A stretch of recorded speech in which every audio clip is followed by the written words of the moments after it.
चीन के सैनिकों से झड़प के बाद सियासत गर्म हो गई है।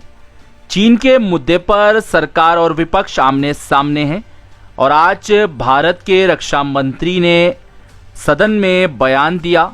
असदुद्दीन अवैसी ने जमकर हंगामा किया।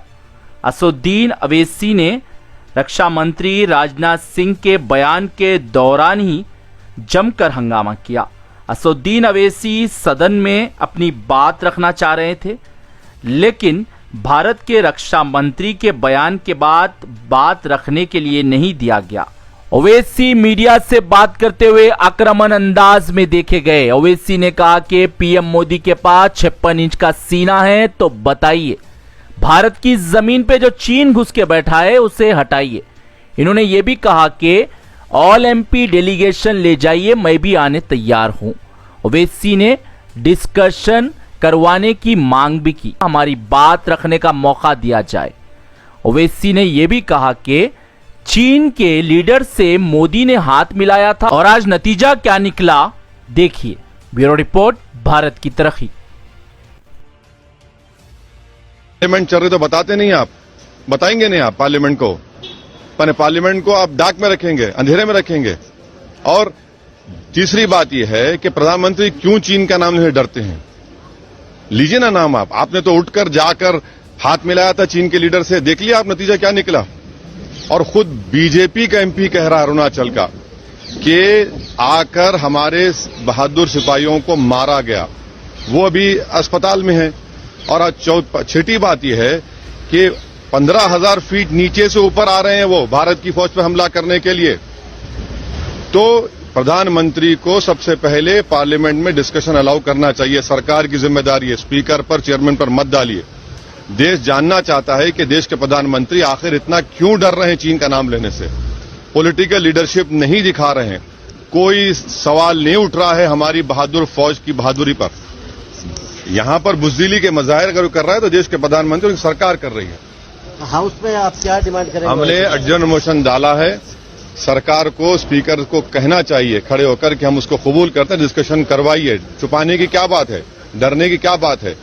देश के प्रधानमंत्री के पास 56 इंच का सीना है तो दिखाइए, पॉलिटिकल लीडरशिप लीजिए। चीन को हटाइए उस जमीन से जहां भारत की जमीन है, जहां पर चीन कब्जा करके बैठा। ये मजबूर कर दिया अध्यक्ष महोदय। इस झड़प में दोनों ओर के कुछ सैनिकों को चोटें भी आई हैं और मैं इस सदन को अवगत कराना चाहता हूं कि हमारे किसी भी सैनिक की न तो मृत्यु हुई है और न ही कोई गंभीर रूप से घायल हुआ है।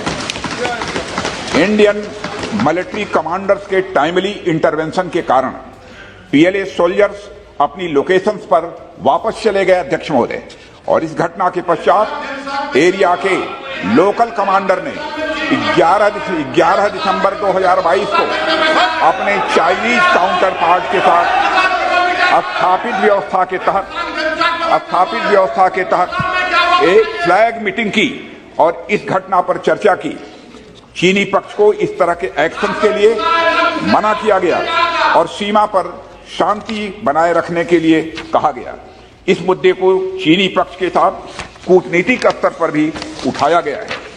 अध्यक्ष महोदय, मैं इस सदन को आश्वस्त करना चाहता हूं कि हमारी सेनाएं हमारी भौमिक अखंडता को सुरक्षित रखने के लिए पूरी तरह से प्रतिबद्ध हैं और इसके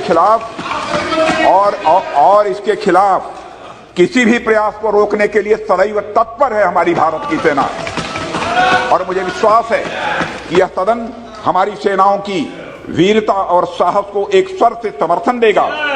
और अध्यक्ष महोदय, मैं पूरी तरह से आश्वस्त हूं कि यह संसद बिना किसी संशय के भारत की सेना की क्षमता, शौर्य, पराक्रम व प्रतिबद्धता का भी अभिनंदन करेगा। धन्यवाद अध्यक्ष महोदय। कोई माननीय, आप वरिष्ठ सदस्य हैं, सदन नियमों प्रक्रियाओं से चलता है और नियम प्रक्रिया के अंदर कोई भी स्पष्टीकरण का सदन में, लोकसभा में नियम प्रक्रिया नहीं है।